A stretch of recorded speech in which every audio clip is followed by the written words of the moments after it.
अस्सलाम वालेकुम व्यूअर्स, उम्मीद करता हूँ आप सब लोग खैरियत से होंगे।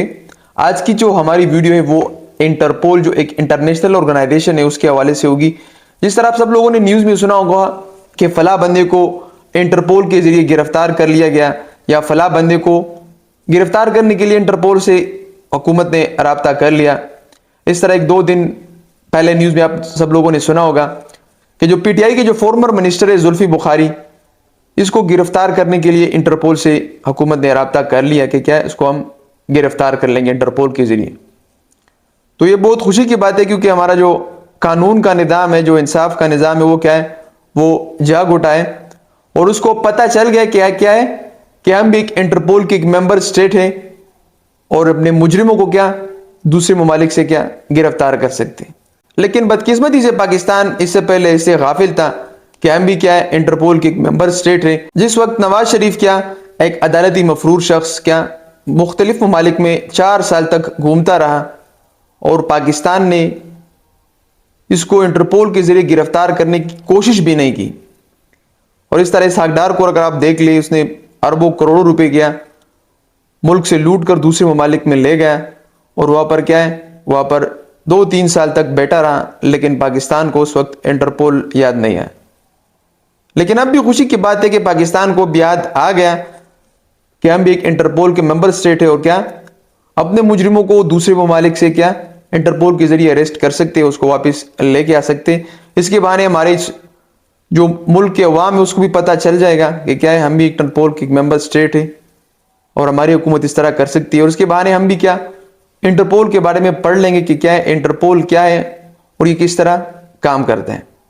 बेसिकली इंटरपोल जो है ये एक इंटरनेशनल ऑर्गेनाइजेशन है जिसकी अगर आज की बात कर ले तो 195 मेंबर स्टेट्स है इसके, और यूनाइटेड नेशन के बाद दुनिया का सबसे जो बड़ा एक इदारा है वो इंटरपोल है, जिसका जो मकसद है और काम वो क्या है, वो मुजरिम अफराद की क्या है वो सुराख लगाना है और जितने भी मेंबर स्टेट्स है उसके साथ क्या है उसकी कोऑर्डिनेशन करना, उसकी हेल्प करना किसी मुजरिमों को क्या पकड़ने में। और ये जो मेंबर स्टेट है इसके साथ एक ब्रिज का काम करती है, पुल का काम करती है, मेंबर स्टेट की कोऑर्डिनेशन करती है, उसके साथ डेटा शेयरिंग करती है। बहुत से लोगों का ये ख्याल है कि जो इंटरपोल है ये क्या है, ये एक आर्म फोर्सेज है, नहीं पुलिस फोर्सेज है और ये क्या करती है, ये मुख्तलिफ ममालिक में क्या करती है मुजरिमों को क्या पकड़ अरेस्ट करती है और अपने कंट्रीज को उसके हवाले करती है। और इस तरह फिल्मों में भी दिखाया जाता है कि इंटरपोल की जो पुलिस है वो क्या करती है, वो मुख्तलिफ ममालिक में मिशंस पर जाती है और वहां पर क्या करती है, वहां पर क्रिमिनल को टेररिस्ट को क्या करती है पकड़ती है और उसको अपनी जो स्टेट है उसको क्या करती है हवाले करती है। लेकिन असल में इंटरपोल जो है वो ना कोई आर्म फोर्सेज है ना कोई पुलिस फोर्सेज है, ये एक एडमिनिस्ट्रेटिव इदारा है और उसके पास किसी मुजरिम को अरेस्ट करने की कोई क्या है कोई इख्तियार कोई पावर नहीं है। ये क्या करती है, ये सिर्फ मेंबर स्टेट के साथ क्या करती है डेटा शेयरिंग के काम करती है और ये क्या करती है वर्क एज अ ब्रिज।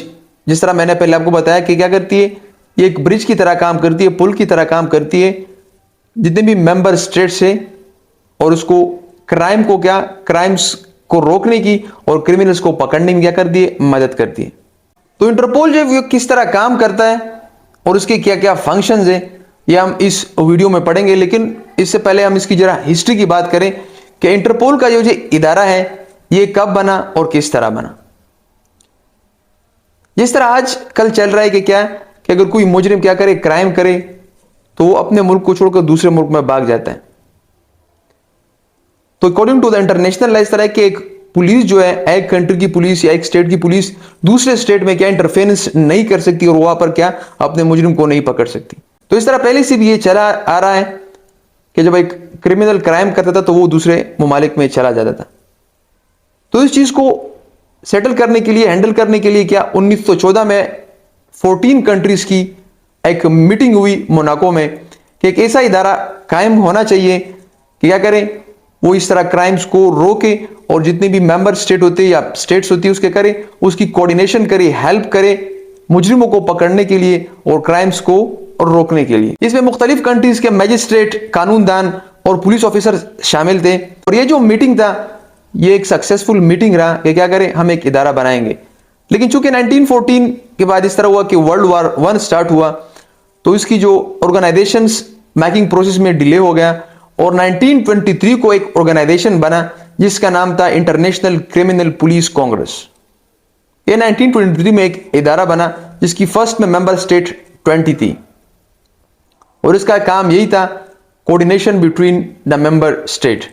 लेकिन उसके बाद 1956 में इस इदारे का नाम क्या गया, चेंज कर लिया गया और इसका जो नाम था वो रखा गया इंटरनेशनल क्रिमिनल पुलिस ऑर्गेनाइजेशन, जिसको हम आज क्या इंटरपोल के नाम से जानते कि क्या है इंटरपोल। और इस इंटरपोल को एक ऑर्गेनाइज कॉन्स्टिट्यूशन दिया गया, एक बेसिक लॉ दिया गया, क्या इस कॉन्स्टिट्यूशन के तहत, इस कानून के तहत दिया गया ये इंटरपोल अपना काम करेगा। और अगर हम इसकी स्ट्रक्चर की बात करें तो इसकी 4 मेन ऑर्गन्स हैं। इसमें जो सबसे पहला है वो है जनरल असेंबली। जनरल असेंबली जो है वो एक डिसीजन मेकिंग बॉडी है, लेजिस्लेटिव बॉडी है इंटरपोल की। और इसमें क्या है 195 जितने भी मेंबर स्टेट है इसका एक रिप्रेजेंटेटिव होता है और एक वोट होता है। अगर रिप्रेजेंटेटिव ज्यादा भी हो जाए लेकिन 1 कंट्री 1 वोट होता है। इसमें जितने भी क्राइम रिलेटेड डिसीजन होती है इस इदारे को चलाने के लिए जितनी भी लेजिस्लेशन किए होते हैं यहां पर ये फैसले लिए जाते हैं। इसकी जो दूसरी ऑर्गन है वो है एग्जीक्यूटिव बॉडी। ये एक इंप्लीमेंटेशन और एक एग्जीक्यूटिव इदारा है। जितने भी डिसीजंस और लेजिस्लेशन यहां पर जनरल असेंबली में होती है तो उसकी इंप्लीमेंटेशन के लिए एक इदारा बनाया गया दूसरा, इसका एक ऑर्गन है जिसको हम एग्जीक्यूटिव कमिटी कहते हैं। इसका एक प्रेसिडेंट होता है, 3 वाइस प्रेसिडेंट्स होते हैं और 9 डेलीगेट्स होते हैं। और इसी तमाम जो प्रेसिडेंट, वाइस प्रेसिडेंट और डेलीगेट्स होते हैं उसको जनरल असेंबली क्या करती है, इलेक्ट करती है। प्रेसिडेंट की जो टेन्योर होती है वो है 4 ईयर और वाइस प्रेसिडेंट और जो 9 डेलीगेट्स होते हैं उसकी जो इलेक्शन टेन्योर होती है मतलब उसको 3 साल के लिए क्या इलेक्ट किया जाता है। और तीसरा जो इसका ऑर्गन है वो है जनरल सेक्रेटरीट। बेसिकली एक एडमिनिस्ट्रेटिव ऑर्गन है इसका और सारा जो मेन काम करता है वो ये जनरल सेक्रेटरीट करता है। ये जो ऑर्गन है इसका ये 24 आवर्स और 7 डे अ वीक और 365 डेज अ ईयर मतलब ये काम करता है। और ये जो इदारा है, ये जो ऑर्गन है, ये क्या करती है, ये मेंबर स्टेट के साथ क्या करती है, उसके साथ लिंक्स होती है और उसके साथ डेटा शेयरिंग का काम करती है। और इसका जो हेड ऑफिस है वो है लियान सिटी इन फ्रांस, यानी फ्रांस में इसका हेड ऑफिस है और उसकी जो है 6 रीजनल ऑफिसेस डिफरेंट कंट्रीज में क्या है मौजूद है। और इसके बाद इसका जो चौथा ऑर्गन है वो है नेशनल सेंट्रल ब्यूरो यानी एनसीबी। ये इसका मिसाल इस तरह है कि ये एक सब ऑफिसेज है इंटरपोल की। जितने भी मेंबर स्टेट हैं उसका एक एक ऑफिस जिसको हम नेशनल सेंट्रल ब्यूरो कहते हैं वो हर स्टेट में क्या होता है मौजूद होता है। और उस स्टेट की जितनी भी क्या होती है एक ऑर्गेनाइजेशन, एक पुलिस इदारा होता है उसके साथ इन टच रहती है और उसके साथ उसका क्या होता है ऑफिस होता है। और ये था सारा मतलब इसकी स्ट्रक्चर के हवाले से। और अगर अब इसकी फंक्शन की बात करें कि इसका मतलब काम क्या है तो इसका काम है coordinations between the member state और उसके साथ डेटा शेयरिंग का क्या काम करती है। मतलब इस इंटरपोल के साथ क्या होता है जितने भी क्रिमिनल्स होते हैं या क्राइम्स होते हैं उसके हवाले से इसके पास क्या होती है डेटा मौजूद होता है। मुख्तलिफ कंट्रीज के क्या होते हैं डेटा मौजूद होता है। अब क्रिमिनल की बात करें तो जितने भी क्रिमिनल्स होते हैं इसके रिकॉर्ड में तो उसके फिंगरप्रिंट्स, उसके फोटोज, उसका डीएनए सैंपल और भी जितने उसके साथ मतलब डॉक्यूमेंटेशन होती है, पासपोर्ट, एनआईसी, उसका रिकॉर्ड इसके पास मौजूद होता है। और वो क्या करती है वो मेंबर स्टेट के साथ क्या करती है शेयर करती है कि क्या है ये क्रिमिनल्स हमारे पास रिकॉर्ड में मौजूद है और ये क्या क्राइम्स करने वाले हैं। तो लिहाजा आप क्या करें, आप एहतियात से काम ले और या आप ये जो क्रिमिनल है ये हमारे पास मौजूद है, आप इसको लेके जा सकते हैं, आप इसको अरेस्ट कर सकते हैं। तो उसके खिलाफ क्या कर सकते हैं वारंट भी ये लोग जारी कर देते हैं। अब बात करते हैं कि ये काम किस तरह करते हैं, मतलब हाउ इट्स वर्क। तो जो इंटरपोल होता है ये एक ब्रिज की तरह, एक लिंक की तरह काम करता है। फॉर एग्जाम्पल अगर पाकिस्तान का एक क्रिमिनल यहां से मतलब भाग जाए और वो लंदन में बैठ जाए, मतलब यहां पर क्राइम करे और लंदन में बैठ जाए, तो पाकिस्तान उसको इंटरपोल के जरिए किस तरह वापस ला सकता है। क्योंकि according to the international law Pakistan इस तरह डायरेक्ट नहीं जा सकता उस कंट्री में और अपने मुजरिम को वापस नहीं लेके आ सकता। तो उसके लिए क्या है, उसके लिए वो इंटरपोल की मदद लेगा। किस तरह लेगा, जिस तरह नेशनल सेंट्रल ब्यूरो हर स्टेट में एक ऑफिस होता है तो वो इस ऑफिस को क्या करेगा, बताएगा, एक लेटर देगा और बताएगा कि ये जो हमारा मुजरिम है ये फला कंट्री में क्या है, छुपा हुआ है और यहां से भागा हुआ है और ये एक क्रिमिनल है। तो यहाँ की जो नेशनल सेंट्रल ब्यूरो है वो क्या करेगी, वो इंग्लैंड की जो नेशनल सेंट्रल ब्यूरो है उधर भी एक ब्यूरो होगा, नेशनल सेंट्रल ब्यूरो ऑफिस होगा, उसके साथ कांटेक्ट करेगी। जब उसके साथ कांटेक्ट करेगी तो ये दोनों क्या करेंगे, अब ये जो पाकिस्तान और इंग्लैंड के दरमियान ये जो इंटरपोल ये क्या एज अ ब्रिज काम करती है, तो वो वहां पर क्या करेगी, उसको सर्च करेगी कि हां ये एक क्रिमिनल है भी कि नहीं। अगर क्रिमिनल हुआ और इंटरपोल के कानून के मुताबिक, उसी कॉन्स्टिट्यूशन के मुताबिक वो उसको अरेस्ट कर सकती है, तो वो क्या करेगी, वो वहां पर उसको खिलाफ एक रेड नोटिस जारी करेगा। और वहां की जो लोकल पुलिस है, इंटरपोल खुद अरेस्ट नहीं कर सकती, वहां की जो लोकल पुलिस है वो क्या करेगी, वो उसको अरेस्ट करेगी और उसको अपने स्टेट के क्या करेगी, हवाले करेगी। तो जो इंटरपोल है ये इस तरह काम करता है। और इसके अलावा इंटरपोल जो है ये मुख्तलिफ किस्म के नोटिस जारी करता है स्टेट्स को, इसमें 7 नोटिस है मुख्तलिफ कलर के और एक स्पेशल नोटिस होता है। इसमें जो पहला होता है रेड नोटिस। रेड नोटिस मैंने आपको बताया कि किसी क्रिमिनल को पकड़ने के लिए और उसकी क्या आइडेंटिफिकेशन के लिए, कि उसके बारे में क्या मालूमात लेने के लिए और उसको अरेस्ट करने के लिए क्या एक रेड नोटिस जारी किया जाता है। दूसरा जो नोटिस है वो है ब्लू नोटिस। ये एक क्रिमिनल की क्या आइडेंटिफिकेशन के लिए और उसके बारे में इजाफी मालूमात लेने के लिए क्या जारी किया जाता है, अरेस्ट करने के लिए नहीं।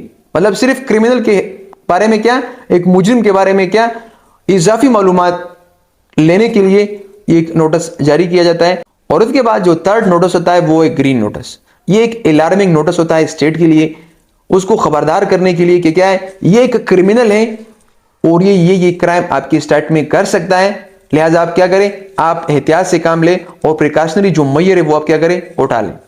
और इसके बाद होता है फोर्थ जो होता है वो येलो नोटिस। येलो नोटिस जो है वो गुमशुदा अफराद के लिए, मतलब अगर एक बंदा गुमशुदा हो जाए, बच्चा है वो गुमशुदा हो जाए, या कोई बंदा उसको मौत हो जाए और उसकी आइडेंटिफिकेशन ना हो, तो उसके लिए क्या येलो नोटिस दिया जाता है। और उसके बाद फिफ्थ जो होता है वो है ब्लैक नोटिस। ये क्या है, अननाउन जो इदारा है उसको दिया जाता है कि ये जो इदारा है इसकी कोई अता पता नहीं है, ये क्या है, ये खतरनाक साबित हो सकता है, ये जुर्म कर सकता है। ऑरेंज नोटिस होता है। 6 जो होता है उसमें ऑरेंज नोटिस होता है।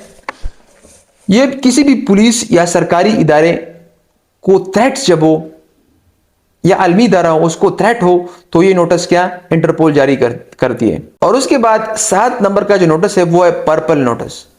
इसको हम मोडस ऑपरेंडी भी कहते हैं, मतलब तरीका वारदात। इसमें क्या होता है, इस नोटिस में तरीका वारदात के बारे में बताया जाता है कि इस स्टेट में क्या या यहां पर एक जो मुजरिम है या जो टेररिस्ट है वो इस तरीके से क्या कर सकता है, क्राइम कर सकता है। और उसके बाद 8 जो नोटिस है उसको हम स्पेशल नोटिस बोलते हैं। ये जो नोटिस होता है वो उस एजेंट के लिए, इंडिविजुअल्स के लिए या किसी भी इदारे के खिलाफ होता है।